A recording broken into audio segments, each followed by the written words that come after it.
안녕하세요, 사이클존 짱감독입니다. MC터 이번에 신입 팀원 한 분을 좀 소개해드리면서 인터뷰를 좀 준비했습니다. 일단 소개를 먼저 좀 해주시죠. 2023년도 사이클존 신입으로 들어오게 된 이찬영입니다. 자전거를 처음에 시작하게 된 계기가 있을 거 아니에요. 고등학교 1학년 2013년 때 형이 저도 같이 입문시키겠다고 해서 커플 자전거로 맞췄었습니다. 지금 나이가 어떻게 되죠? 26입니다. 현재는 지금 대학생 4학년 1학기. 또 취업도 또 고민해야 될 시기가 아닌가. 이번 겨울방학부터는 개인적인 과제들을 모두 성공적으로 수행해야 돼서 어떻게 보면 시간을 좀 뺏기기보다는 건강한 컨디션으로 취업 준비를 하려고 자전거를 타는 거네.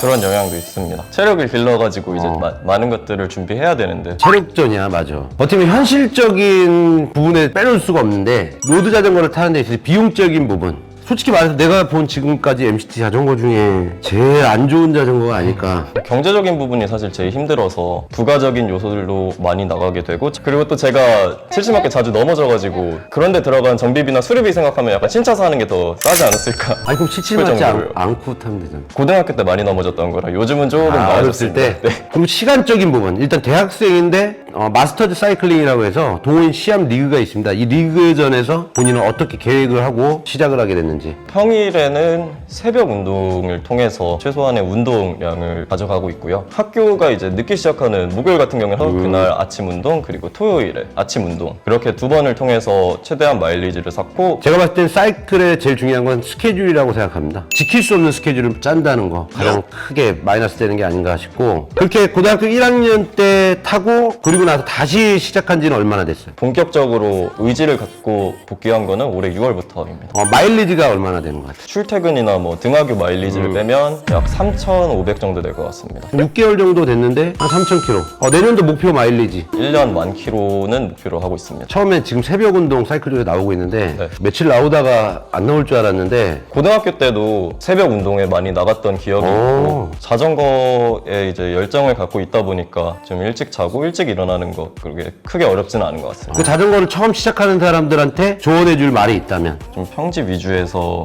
기본적인 감각들을 많이 익히는 게 중요한 것 같습니다. 그만큼 이제 기초 테크닉에 집중을 해라. 좀 더 체계적인 훈련 같은 걸 받을 수 있다면 좀 더 빠르게 성장을 하고 흥미도도 높아지지 않을까. 사이클존에 근데 자전거를 탈 때 어떤 부분에 좀 효과가 좋다고 생각해? 4개월 만에 7%가 빠졌습니다. 체지방량이. 지금 몸무게도 꽤 빠졌는데? 6, 7kg 정도는 빠졌습니다. 그러니까 본인은 이제 라이딩 할 때 좀 스프린터의 성향을 좀 갖고 있는 건지 아니면 클라이머의 성향을 갖고 있는지 본인이 생각할 때 어때? 저는 클라이머에 가까운 것 같아요. 특히 장거리 어필 같은 데서 페이스 조절을 꾸준히 하는 그런 게 제일 쉽더라고요. 이번에 신규 팀원 테스트 할 때 네. FTP가 그때 당시에 몇 정도 나왔지? 처음 들어올 때 테스트 했을 때는 220 정도가 나왔습니다. 그때는 몸무게당 파워로 했을 때 3.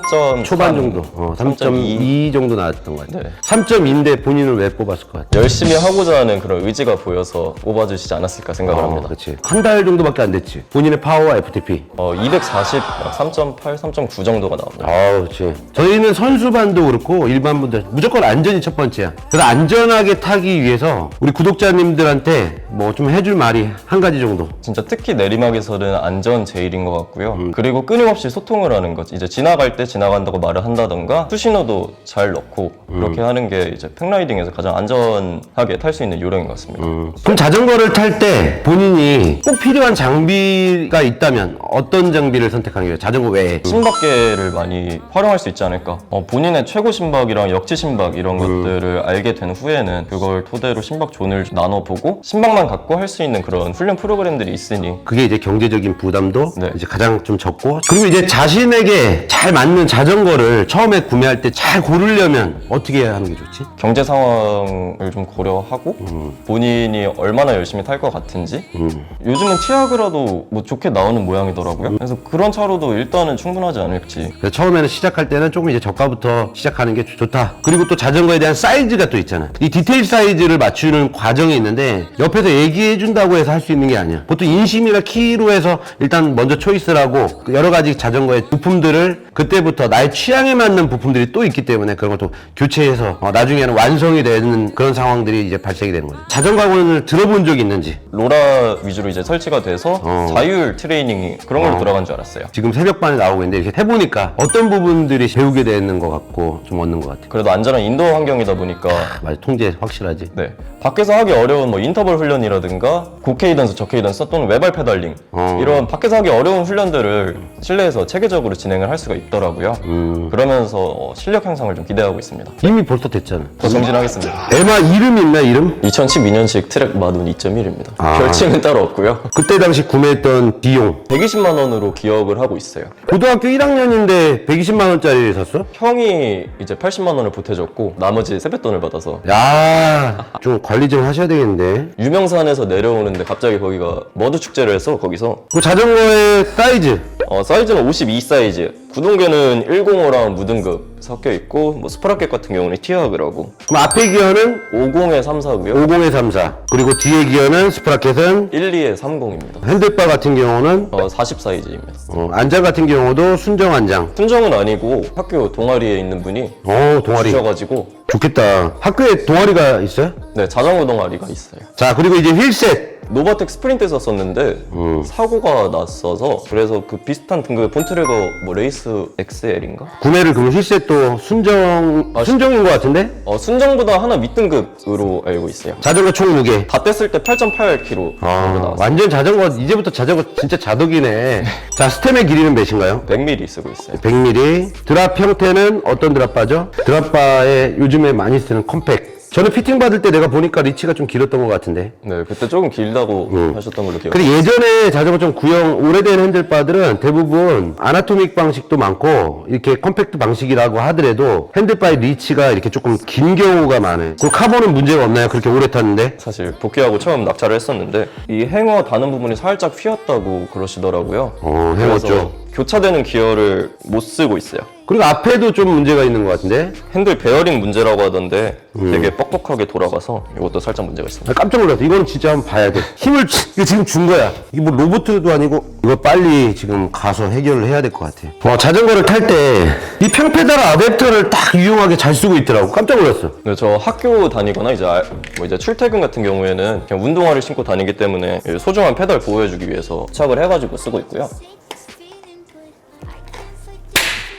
클리다 좋다. 네. 어떻게 보면 학교로 학생으로서 왔다 갔다 하는데 평상복도 많이 입고 하는데 또 구독자님들 또 알려드릴 또 팁이 있다면. 근데 이제 전 추리닝 입고 탈 때는 바지가 헐렁해서 바지가 체인 사이에 끼거나 하면 위험하니까 요거를 이제 바지가 헐렁한 경우에는 바지 이제 묶어줍니다. 고무줄. 네. 뒤에 기압판 쪽 오른발 얘기하는 거지, 오른발. 경우에 따라서 그냥 양발 다 묶기도 하고요. 일단 오른발은 필수적으로 묶고 다녀요. 필수적으로 고무줄을 해서 체인 오일이나 지저분해서 또 그런 것도 또 한몫할 거고. 또 이제 지하철 타고 점프할 일 있잖아요. 그때 요 고무줄로 브레이크를 이렇게 잡아놓거든요.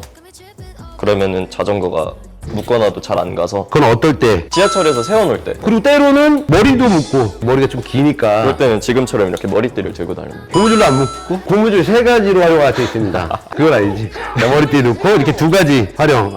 자, 2023년도 MCT 목표. 이제 목표는 크게 갖고 그리고 또 이제 선언하면은 그만큼 또 이제 부담이 생겨가지고 스스로를 더 채찍질할 수 있지 않을까 생각을 해가지고 유튜브 구독자님들이 엄청 채찍질을 확실하게 고민해보고 얘기해야 돼. 1그룹 피니시를 해보고 싶습니다. 1그룹 피니시. 진짜 현실적인 목표다. 1그룹에 100명 들어가는 거 아닌가? 어찌됐든 한 걸로. 그것도 한 걸로 인정. 오케이. 자, 그리고 사이클존 구독자님들에게 마지막으로 뭐 좀 하고 싶은 한마디. 되게 유익한 정보들 많고 그거 보면서 실제로 적용할 것들도 되게 많더라고요. 그래서 영상 하나하나 정독하고 있습니다. 지금 여기까지 해서 우리 MC터 사이클존 레이싱팀의 이찬영 선수와 인터뷰를 했습니다. 하나, 둘, 셋, 화이팅!